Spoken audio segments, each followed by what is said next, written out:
A push for vaccines in southwest Missouri as hospitals deal with increasing COVID-19 cases. Oklahoma education officials roll out rules for teaching topics concerning race and gender in the classroom. The four states' most watched news starts now. The number of COVID-19 cases continues to increase in Missouri, and that's affecting Joplin hospitals. This is KOAM News at 6. At Freeman Health System, they say their COVID numbers are reflective of what most Missouri hospitals are reporting. They say they've seen a significant jump in COVID patients in the last 7 days. Health experts warn to not let our guards down as cases continue to rise. People need to know that, we're in a different but still very hard place with COVID here in the hospital. And I think that, the awareness of, making sure that that you social distance and you do mask, and also that you wash your hands. Currently, Freeman Health Systems has 50 COVID-related hospitalizations, including at their Neosho Hospital. Mercy Hospital has 58. In Oklahoma, health officials are urging more residents to get vaccinated. Oklahoma ranks 11th in the country for most new cases per capita over the last 2 weeks. Much of the focus is on our region, northeastern Oklahoma, where cases are rising steadily. Meanwhile, the CDC says an outbreak in April and May at a central Oklahoma gymnastics facility infected at least 47 people. Health officials did not publicly identify that facility. The Oklahoma State School Board votes to ban schools from teaching certain topics concerning race and gender. The new rules are in response to a new Oklahoma law. It took effect on July 1st. It bans the teaching of critical race theory and also prevents sexual diversity training at colleges and universities. Critical race theory is a more than 40-year-old academic concept. The core idea is that racism is a social construct and not merely the product of individual bias or prejudice, that it's embedded in legal systems and policies. The Oklahoma School Board's emergency rules are just temporary, so teachers have guidelines and don't teach their own interpretation. Those rules will now have to be approved by the legislature. Doug, Hetty, not a bad day out there weather-wise. No, actually, it turned out to be a pretty good Monday for us today. Cooler yesterday, cooler today due to the storm system that gave us some severe thunderstorms on Saturday evening. It dragged a cold front through, so our temperatures and our humidity have been lower over the past couple days. Most of the rain is off to our east, but we are seeing the clouds on the backside. So we've had partly to mostly cloudy skies throughout the daytime hours, and there are still a few hit and miss little tiny sprinkles, but most of us are dry. Most of us will stay dry as we go through the rest of the evening hours. This system's going to wrap up, head off toward the east. Not much going on out to the west. That's our weather as we go through the next couple days. Look at our temps. Very comfortable, mid to upper 60s to lower 80s. Once you get out in our western counties, we'll drop back through the 70s into the 60s, near 60 later on tonight. So a very nice night. Of course, we're going to start to heat up a bit over the next few days. We're going to look at that in just a bit. Catch you then. The Better Business Bureau is warning recent college graduates to watch out for debt-related scams. The BBB says it received more than 400 reports of debt relief and credit repair scams in North America in 2020. Those scams cost consumers an average of $800. Officials say a common tactic of debt relief scams is upfront fees, including fees to enter a repayment plan. Those types of fees are illegal. Borrowers are never required to pay for assistance with student loans. We know that they're paying attention to what's happening in this market. That is an effective way they have found of, unfortunately, getting people to lose money. So they are paying attention to what President Biden is doing. They are paying attention to the talks in Congress. They are going to manipulate it to their advantage as best they can. The Bureau says the best way to avoid debt scams is to do your homework and don't fall for promises of quick relief. An investigation into a shots fired report in Vernon County, Missouri leads to the arrest of a suspect and the seizure of multiple guns and meth. The suspect is 55-year-old Daniel Sands of El Dorado Springs, Missouri. He's accused of shooting at a rural Vernon County home on Thursday. No one was hurt in that shooting. During the investigation, the sheriff's office says they searched Sands' home where they recovered meth and multiple guns. The county prosecutor has charged Sands with assault, 2 counts of armed criminal action, and other drug and weapon-related crimes. 2 people are hospitalized with serious injuries after they hit a deer while riding a motorcycle. Happened at around 7:45 last night, 3 miles north of Reeds on Gum Road. 29-year-old Isaac Freeland of Reeds and 26-year-old Taylor Bass of Reeds were both ejected from the motorcycle after they hit a deer in the road. Both were taken to the hospital with serious injuries.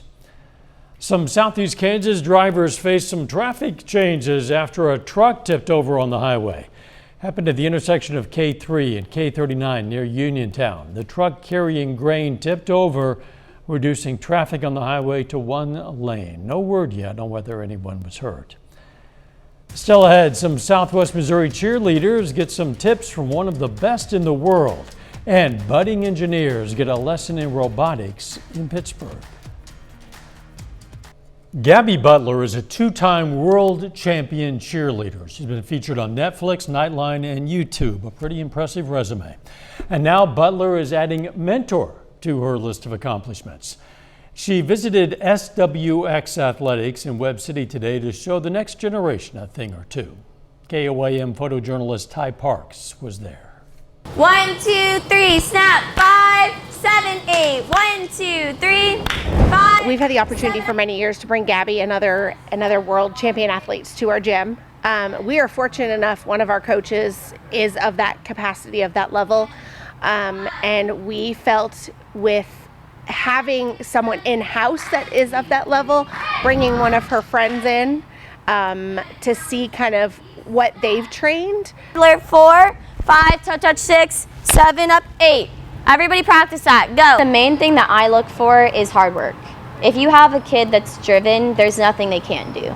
Like, I will take hard work over natural talent any day, because at the end of the day, hard work will always beat talent. That's what I've always said, and that's something that I think is so true. Go, 5, 7, 1, 2, 3.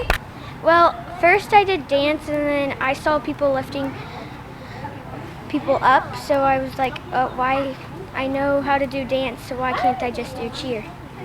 Just gets my emotions out when I'm sad and having a bad day. We try to make it all about the kids, but I really just want them to take away like the good moments in cheerleading, and also just having fun and like realizing like what cheer is actually about, like the positivity, all the, good things that can come out of it. 7, 8, 1, 2, 3. Today's event was a fundraiser for SWX Athletics. Different tiered prizes were awarded to those who raised the most funds. Those included a private meeting and lesson with Gabby. Area students are getting lessons in teamwork, programming, brainstorming, and how to make really cool robots. The Kansas Technology Center at Pitt State is hosting Robotics Camp. For Pitt State, it's a chance to connect early on with potential future students. For the students, it's their chance to learn about a new field and, again, how to make cool robots. I was interested because one day when I grow up, I want to build robots and send them to space to collect resources and stuff. Robotics Camp runs all week. Later, Team USA is competing in the CONCACAF Gold Cup at Children's Mercy Park in Kansas City. Among the crowd, a very proud mother. It's turned out to be a pretty good Monday for us today, but we are going to start to warm things back up. We're going to look at that coming up next.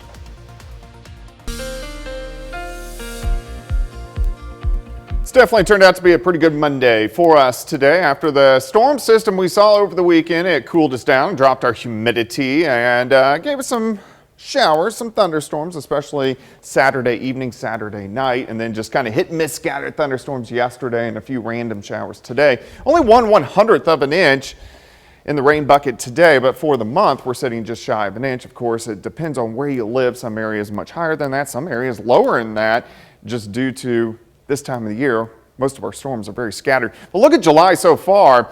I know it's been warm to hot, but we haven't had excessive heat over the past couple weeks. Most of our days have been below normal. Our average high is about 90, 91. Last Friday we hit 91, but look at the past couple days, 78, 76. We are going to start to warm back up the next few days. Outside for us right now, 75 in Stockton, 76 in Miami, 82 in Neodesha, 78 in Iola, Bella Vista at 75. So everybody very comfortable. Our humidity, it's not that bad. It's lower, dew points mainly into the mid 60s, which put us in that kind of not bad to sticky range. But it looks like as we go through the evening hours, it looks pretty good. Still a lot of clouds. Most of us are dry. Currently outside, 77. Pressure is steady at 30.03 inches of mercury. And steady. Our temperatures will slide back through the 70s, 60s, eventually 60, 62-ish as we go through the overnight hours tonight. Not much on the radar. Most of the showers out across central parts of Kansas. We've had a few hit, miss, tiny little sprinkles, but that's just about it. You can see we're on the backside of this storm system as it wraps up out across northern parts of Illinois. This same system that has affected us over the past couple days, finally lifting off toward the east. On the backside, you get northerly winds kind of ushering in that cooler air for now. But out to the west, not much going on. So we don't have any big storm systems the next couple days. This is all just monsoonal moisture that pops up during the afternoon hours this time of the year. Let's step through time for us tonight. We'll stop 5 o'clock in the morning. Most of us are going to be into lower 60s. Southerly winds return tomorrow. That's going to help our temperatures warm up. So significantly warmer than what we saw today. At least the humidity not too bad. 82 by noon, high temp of 88. Let's move into tomorrow night. Still pretty much clear skies. We'll drop back near 70 for an overnight low. And then on Wednesday, a little bit hotter as we go into lower 90s for highs. So our temperature is creeping up over the next couple days. Thankfully, heat indices not that bad tomorrow. It's going to feel about 90, 92-ish during the afternoon. Our heat indices creep up into the upper 90s by the time we head into Wednesday. So the humidity is going to return. Let's look down the road. Let's go into Thursday. Here's our next storm system. A cold front's going to kind of stall out to our north. So it's going to give us scattered showers and thunderstorms. Thursday, here's Friday. Scattered thunderstorms sticking around into the weekend as well. This isn't all-day rain events, but we are going to have scattered thunderstorms returning late this weekend to the weekend. 88 tomorrow, 92 on Wednesday, 91 on Thursday. Pretty much hold steady near 90 as we head into the weekend with those hit and miss showers and thunderstorms. Kind of unusual this time of year to see showers as often as Yeah, usually in July we really start drying out, but so far, not the case. All right, thanks, Doug. Still ahead, gun violence claims the life of a Topeka teen, and now family members are rallying in her honor and calling for change. A Kansas community organized a balloon release over the weekend to remember a 17-year-old girl struck down by gun violence. The shooting death of Nevaeh Martinez rocked the Topeka community over the 4th of July holiday weekend. Reporter Danielle Martin spoke with her friends and family about the tragedy. Very, very loving, caring, hard little worker for the age that she was. She had a future ahead of her. Family and friends came together to remember the life of Nevaeh Martinez. It's kind of hard. I don't just know words for real. And seeing my nephew and my sister like this really hurts because we weren't really close like that. I really wish things were different. And we was just starting to get close. And they just took it from me. The 17-year-old was killed over the 4th of July weekend near 11th and Clay Street. Family members and friends held a balloon release to celebrate her. And it's pretty sad that other people don't take people's lives into consideration. Like, the gun violence need to stop. It's just ridiculous that this is happening. You know, everybody needs to come together. The only thing we can do is just keep promoting gun safeties and put the guns down. Nevaeh's friends from Nebraska came to remember her too. I was heartbroken, and I still am. There's a lot of emotions that I'm trying to still process because it's so crazy to me that she's really gone. We're from Lincoln, Nebraska. It's a small place, and we came down here just to support her, her family, and to just be around her people. Though she may be gone, those here say Nevaeh will always be remembered. She was always supportive. She always encouraged us. Whenever we were down, she was there to lift us up. She always made us laugh. She always did something goofy. She always blurted something out goofy. She was just such a happy, caring person to be around. She loved her mama. She loved her little brother. Yes, they were definitely a whole right there. Just sweet little girl. And the state of Kansas is playing host to the CONCACAF Gold Cup at Children's Mercy Park in Kansas City, Kansas. It's brought soccer fans from around the country to the Sunflower State, including at least one woman whose Team USA fandom goes deeper than national loyalty. You might be looking at the most excited Team USA fan in Kansas City. Super excited. It's like everything we've been working for is kind of like that day's finally here. Dion Buzio's son John Luca is making his U.S. men's national team debut, and Mom could not be any more proud. I'm shocked and amazed and terribly grateful that it turned out so well. I mean, I don't know what we did to deserve that. The North Carolina native has watched her son explode onto the MLS scene with Sporting Kansas City. But the decision to let her 14-year-old son come halfway across the United States to enter the Sporting Youth program was not an easy one to make. Super hard. And then when he was not happy at first, so my husband had to keep me at home, had to stop me from buying the airplane ticket to come and get him and bring him home. But, I told him, you need to stick it out. Anything you start, you need to finish and finish it well. And with the help of his host family, John Lucas adapted to life in Kansas City and to his pro soccer career. And now he's fulfilling one of his dreams by playing for Team USA. It's really special. It's, you play with an extra little passion and representing your country. All of my kids were talking about playing soccer and playing in the World Cup, the Olympics, every tournament. They were going to do it. They were going to do it together. But to actually have one of them here at this moment, a couple of hours away, it's phenomenal. And Mrs. Buzio has nothing but love for Kansas City. Everybody was supporting him, so that made it a lot easier for my dear little mama heart to say this was a great, this has been great for him. Kansas has been great for him, and Sporting has been absolutely phenomenal for him. I've grown up here, so it's special to me. They taught me pretty much everything I know about soccer and taught me how to be an adult, really. So for me to be representing my country in my hometown, pretty much, it's special. Final check on the forecast is next. Take time now to honor a local veteran, Private First Class James Mulberry.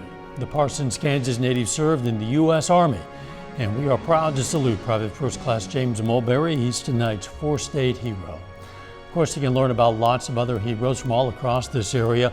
You can also submit a hero of your own anytime you like, and it's very simple. All you have to do is click on the link on our website. That's KOAMnewsnow.com.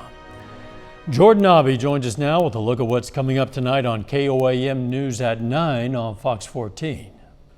Tonight at 9, going to have more on today's event at Pitt State, teaching kids how to build robots. Also, questions still remain on the moments leading up to the assassination of Haiti's president.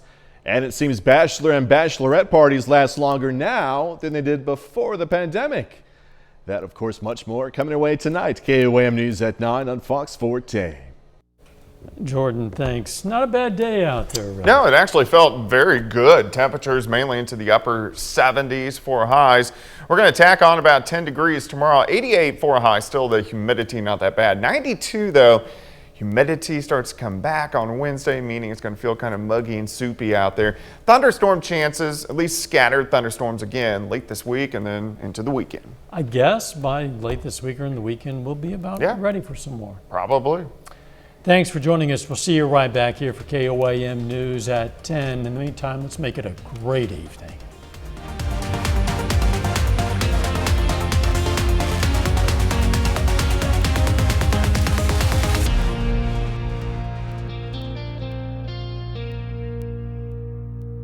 Salon service